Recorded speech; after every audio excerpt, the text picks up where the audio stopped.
बच्चों, पिछले सप्ताह मैंने आपको दादी माँ का परिवार यह पाठ समझा दिया था। आपने उसका स्वाध्याय भी पूरा किया होगा। अब मुड़ते हैं भाषा की ओर। प्रश्न दिया गया है, निम्नलिखित शब्दों के वचन बदलकर वाक्य में प्रयोग करके लिखो।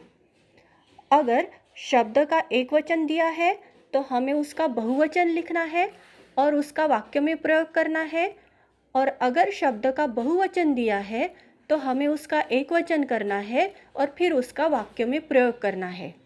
एक वचन मतलब किसी एक व्यक्ति, वस्तु या स्थान का बोध कराने वाले शब्दों को एक वचन कहते हैं, और बहुवचन मतलब अनेक व्यक्ति, वस्तुओं या स्थानों का बोध कराने वाले शब्द को बहुवचन कहते हैं।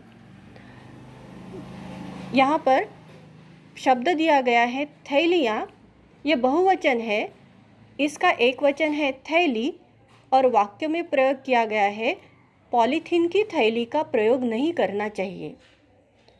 अब शब्द दिया है पंखा, तो यह एक वचन है, इसका बहुवचन होता है पंखे, और वाक्य में प्रयोग मेरी पाठशाला में सफ़ेद रंग के पंखे हैं। दूसरा शब्द है दीवार, यह एक वचन है, इसका बहुवचन होगा दीवारें, वाक्य में प्रयोग किले की दीवारें मजबूत थी। और शब्द दिया गया है राजा, तो ये इसका एक वचन और बहुवचन समान ही है, मतलब राजा ही है। इसका वाक्य में प्रयोग राजा कृष्णदेवराय बहुत बहादुर थे। अगला शब्द दिया है वस्तुएं, यह बहुवचन है, एक वचन है वस्तु, वाक्य में प्रयोग किसी अनजान वस्तु को हमें हाथ नहीं लगाना चाहिए। फिर शब्द है भेड़िया, यह एक वचन है, इसका बहुवचन होगा भेड़िए, वाक्य में प्रयोग सभी भेड़िए शिकार पर हमला कर रहे थे। फिर शब्द है बहु, यह एक वचन है, इसका बहुवचन बहुएं, वाक्य में प्रयोग दोनों बहुएं अपनी बीमार सास की सेवा करती है। अगला शब्द है रोटी, इसका बहुवचन है रोटियां, वाक्य में प्रयोग आज मैंने रोटियां बनाई। तो ये प्रश्न आपको आपकी नोटबुक में लिखना है। अब अगला प्रश्न है, जरा सोचो बताओ।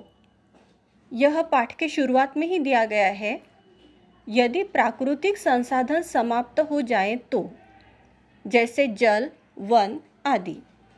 इस प्रश्न का उत्तर आपको विचार करके लिखना है। मैं समझा देती हूँ ये प्रश्न आपको।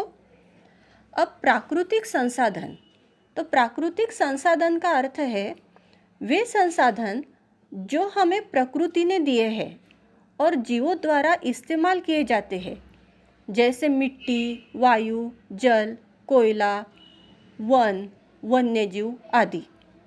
हमारे प्राकृतिक संसाधनों में जल और वन विशिष्ट स्थान रखते हैं। इन दोनों के बिना मानव जीवन और विकास की कल्पना भी नहीं की जा सकती।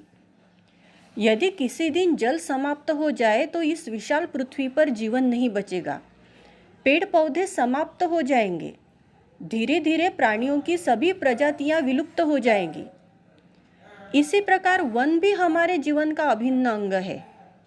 वन पर्यावरण को शुद्ध करते हैं, वन वर्षा लाने में सहायक होते हैं, वनों के कारण भूमिगत जल स्तर में वृद्धि होती है। वन हमें अनेक प्रकार के फल फूल, औषधि, लकड़ी आदि देते हैं। यदि वन नहीं रहेंगे तो हम भी नहीं बचेंगे। तो इस प्रश्न का उत्तर आपको विचार करके आपकी नोटबुक में लिखना है।